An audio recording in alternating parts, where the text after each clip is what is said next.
Sir, पूरे देश में पत्रकारों पर केस दर्ज हो रहे हैं। आप देश के बड़े वकील हैं, आपका क्या कहना है?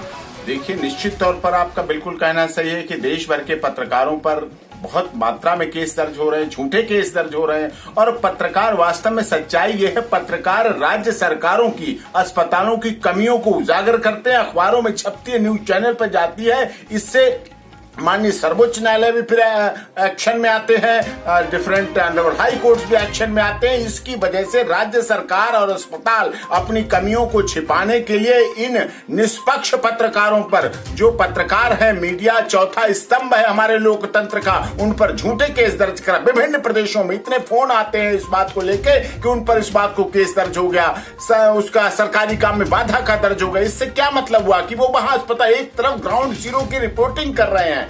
कम से कम लगभग इस कोरोना काल में 200 के लगभग पत्रकार इस देश के मौत के गाल में समा गए, उनकी मौतें हुई हैं। आप बहुत से नाम आप जानते हैं, विभिन्न बड़े बड़े चैनल, छोटे छोटे अखबार, सब तरह बड़े अखबार, छोटे अखबार, सभी के गए हैं, मौतें हुई हैं। एक तरफ तो ग्राउंड जीरो से आपको रिपोर्ट देते हैं और दूसरी तरफ आप उनको ये बताइए, डॉक्टर्स, पुलिस और सफाई कर्मचारियों को कोरोना वॉरियर्स किसने बनाया? ये पत्रकार ही तो थे जो कोरोना वॉरियर्स, डॉक्टर की अच्छाइयां, पुलिस की अच्छाइयां, सफाई कर्मचारियों के अच्छाइयों को पहुंचाया। जब उन्हें कोरोना वॉरियर्स बनाने वाले पत्रकार हैं, तो पत्रकार भी कोरोना वॉरियर्स हैं। उन्होंने समाज को दिशा देने का काम किया, लोगों में जागरूकता लाने का काम किया। सोशल मीडिया के माध्यम से लोगों ने मदद की, एक दूसरे को ऑक्सीजन सिलेंडर, बेड दिलाने की, दवाइयां देने की, लोगों में जागरूकता आई। उनकी खबरें ही थी, उनकी खबरें दुखी करने वाली थी, जिसके बाद इस देश के बड़े बड़े धन्ना सेठों ने, बड़े बड़े इंडस्ट्रियलिस्ट ने अपनी ऑक्सीजन प्रोडक्शन दिया, ऑक्सीजन दी, अपनी सुविधाएं दी, अपनी फैक्ट्री दी, अपनी दवाओं का प्रबंध किया, अस्पतालों का प्रबंध किया।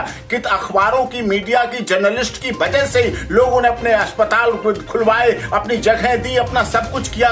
प्राइम मिनिस्टर केयर फंड में दान दिया, चंदा दिया। ये सब कब हुआ? जब पत्रकार हमारे देश की रीढ़ की हड्डी की तरह काम कर रहा है, ग्राउंड जीरो से रिपोर्ट दे रहा है, खबरों को दे रहा है। आपने कितने पत्रकारों की देखी कोरोना काल में मौत हुई? 200 मौत छोटी नहीं मौत होती पूरे देश में। हमारे पास हर प्रदेश के लगभग आंकड़े हैं। इन चीजों पर हुआ है, लेकिन इस पर आगे कार्रवाई नहीं होगी तो फिर किस तरह से होगा? आगे इन पर, इनके लिए भी कोरोना वॉरियर्स होने चाहिए। सर, आज माननीय सुप्रीम कोर्ट में आपकी कई याचिकाकर्ताओं को लेकर अहम सुनवाई थी, उसमें क्या हुआ? देखिए, आज माननीय सर्वोच्च न्यायालय में हमारी कई याचिकाओं पर सुनवाई थी, जिसमें कि सर्वर डाउन होने की वजह से आगे प्रोसीड नहीं हो पाई है। अब उसमें 13 मई की डेट दी है, सर्वर डाउन होने की वजह से आगे प्रोसीड नहीं हो पाया। आज की कई याचिकाएं थी और बहुत महत्वपूर्ण कोरोना को लेकर याचिकाएं थी।